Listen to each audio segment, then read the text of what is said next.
بسم اللہ الرحمن الرحیم۔ مسواک کی وجہ سے نماز کے ثواب میں اضافہ۔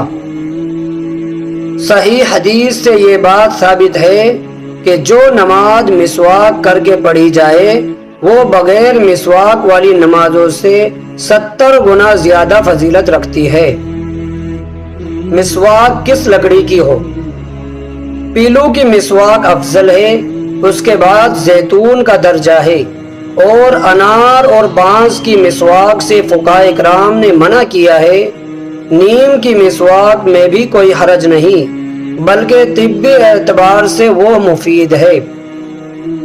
اگر مسواک میسر نہ ہو، اگر مسواک دستیاب نہ ہو سکے تو ضرورتاً ہاتھ کی انگلی یا ٹوتھ برش دانتوں پر رگڑنے سے مسواک کا ثواب حاصل ہو جائے گا، لیکن مسواک میسر ہونے کی صورت میں مذکورہ چیزوں سے سنت کا ثواب نہ ملے گا۔ عورتیں مسواک کا ثواب کیسے حاصل کریں؟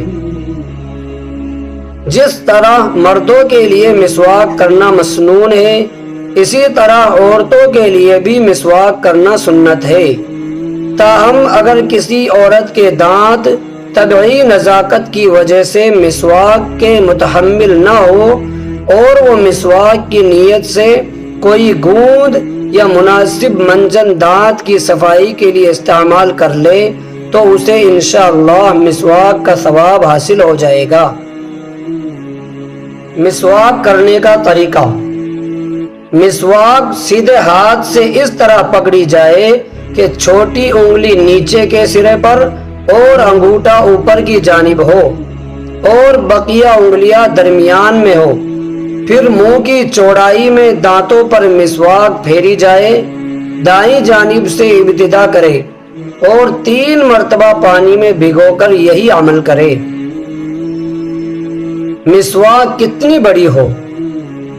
مسواک ہاتھ کی چھوٹی انگلی کے برابر موٹی اور ابتدا میں 1 بالشت لمبی رکھنا مستحب ہے۔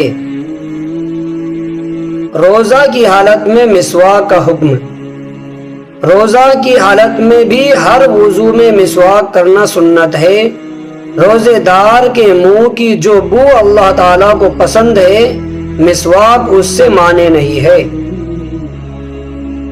وضو کے بعد تولیے سے پوچھنا۔ وضو کے بعد تولیہ وغیرہ سے پوچھنے میں کوئی حرج نہیں، مگر بہتر یہ ہے کہ زیادہ مبالغہ نہ کرے تاکہ وضو کا اثر باقی رہے۔ کان میں عطر کا پھایا رکھنے کی حالت میں وضو کرنا۔ عطر کا پھایا اگر کان کے گوشے میں رکھا ہے تو مسح کرتے وقت اس کو ہٹانا سنت ہے، اور اگر کان کے سوراخ میں رکھا ہے تو نکالنا مستحب ہے۔ وضو کے بعد آسمان کی طرف نظر کر کے دعا کرنا۔ وضو سے فراغت کے بعد آسمان کی طرف نظر اٹھا کر کلمہ شہادت اور یہ دعا پڑھنا مسنون ہے۔ اللہم اجعلنی من التوابین واجعلنی من المتطہرین۔ ترجمہ: اے اللہ، مجھے توبہ کرنے والوں اور پاکیزہ رہنے والے لوگوں میں شامل فرما۔ آسمان کی طرف نظر اٹھانے کی صراحت ابو داؤد شریف کی ایک روایت میں ہے۔ وضو کا بچا ہوا پانی پینا۔ وضو کرنے کے بعد اس کا بچا ہوا پانی پینا مستحب ہے، اور اس میں کھڑے ہو کر پانی پینے کی ضرورت نہیں ہے۔ بیٹھ کر پانی پینے سے بھی یہ مستحب ادا ہو جائے گا۔